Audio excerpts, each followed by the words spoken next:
ചങ്ങായിമാരെ. അപ്പോൾ ഇന്നെന്ന് പറഞ്ഞാൽ ഒരു കല്യാണത്തിനൊക്കെ പോകേണ്ടായിരുന്നു. അപ്പോൾ പണീൻ്റെ എന്ന് പറഞ്ഞാൽ ട്രെയിനിങ്ങിൻ്റെ വെച്ചാൽ ഇപ്പം പണി കുറഞ്ഞുകൊണ്ട് 2-3 വർക്ക്, ഒരു 5-6 വർക്ക് ഒക്കെ ഉണ്ടെങ്കിൽ മാത്രമേ നമ്മൾ ഇറങ്ങിയിട്ട് കാര്യമുള്ളൂ. അപ്പോൾ ട്രെയിനിങ് പീരീഡിൽ 5 പൈസ നയാ പൈസ നമുക്ക് കിട്ടില്ല. അപ്പോൾ ഞാൻ നിങ്ങളോട് അന്ന് പറഞ്ഞിരുന്നു അതിൻ്റെ ബുദ്ധിമുട്ട് കാര്യങ്ങളെല്ലാം. പിന്നെ വണ്ടീൻ്റെ പൊല്യൂഷൻ്റെ ആ ഒരു ഡേറ്റ് എത്താനായി.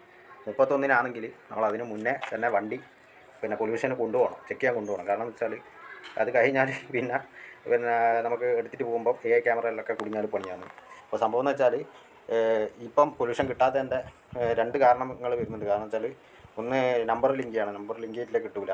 പിന്നെയെന്ന് വെച്ചാൽ നമ്മളെ കാർബറേറ്റർ ക്ലീനിങ്, അങ്ങനെ എയർ ഫിൽറ്റർ അതൊക്കെ നോക്കണം. അത് പണ്ടൊക്കെ എന്ന് വെച്ചാൽ ഏറ്റവും പെട്ടെന്ന് കിട്ടുന്നത് ഈ പൊല്യൂഷൻ ചെയ്യുന്നു. പക്ഷെ ഇപ്പോൾ എന്ന് വെച്ചാൽ അത് കിട്ടുന്നില്ല. അപ്പോൾ നമ്മളെ വണ്ടി പിന്നെ ആക്റ്റീവ 4GBS4 2018 മോഡൽ. ഇതെന്ന് വെച്ചാൽ ഇതിനാദ്യം പിന്നെ ഒന്നും ഒരു കുഴപ്പവും ഉണ്ടായിട്ടില്ല. എത്രയും പെട്ടെന്ന് കിട്ടുന്നതെന്ന് പറഞ്ഞാൽ പൊല്യൂഷൻ ചെയ്യുന്നു. പക്ഷേ ഇപ്പോൾ എന്ന് വെച്ചാൽ പൊല്യൂഷൻ കിട്ടാൻ ഭയങ്കര പാടാണ്. കഴിഞ്ഞാൽ എന്നെ ചട്ടിക്ക് കിട്ടിയെന്ന് പറഞ്ഞാൽ മതി. പക്ഷേ ഇപ്പോൾ എന്ന് വെച്ചാൽ ഇനിയിപ്പോൾ കാർബറേറ്റർ ക്ലീൻ ചെയ്യേണ്ടി വരുമോയെന്ന് അറിയില്ല. അതായത് ചെക്ക് ചെയ്തിട്ട് കിട്ടിയിട്ടില്ലെങ്കിൽ ഫെയിൽഡ് സർട്ടിഫിക്കറ്റാണ് കിട്ടുക. ആ ഫെയിൽഡ് സർട്ടിഫിക്കറ്റ് കൊണ്ട് നമ്മൾ ഇറങ്ങണം. അപ്പോൾ എന്തെങ്കിലും ചെക്കിങ്ങിൽ പിടിച്ചിട്ടുണ്ടെങ്കിൽ ആ സർട്ടിഫിക്കറ്റ് ഫെയിൽഡിൻ്റെ ആണ് കാണിച്ചു കൊടുക്കേണ്ടത്.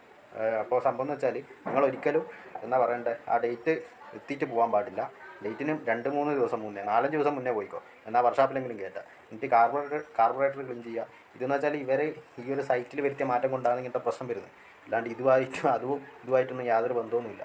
വർക്ക്ഷോപ്പുകാർക്കും അങ്ങനെ ഒരു എന്താ പറയണ്ടേ, ഒരു കയ്യൊപ്പ് പോലെയാണ് നമുക്ക് കാണുന്നത്. പക്ഷേ നമ്മൾ നല്ല ചങ്ങായിമാരായിട്ടുള്ള വർക്ക്ഷോപ്പുകാരാണെങ്കിൽ കുഴപ്പമില്ല. പക്ഷേ പുറത്തേടെയും കൊടുത്താൽ അവർ മുഖേന ആക്കിത്തരാമെന്നൊക്കെ പറയുന്നുണ്ട്.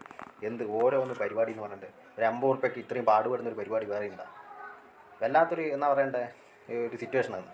പിന്നെയും എന്താ പറയണ്ടേ, പുതിയ വണ്ടി എടുത്താൽ ആദ്യമൊക്കെ കിട്ടും, പിന്നെയും ഇതേപോലെ തന്നെ ആവും. പെട്രോൾ വണ്ടിയും അതുപോലെ ഡീസൽ വണ്ടിയും സകലതും എടുത്താലല്ലോ ഇങ്ങനെ പെടും. പക്ഷേ ഇലക്ട്രിക് ആണെങ്കിൽ കുഴപ്പമില്ല.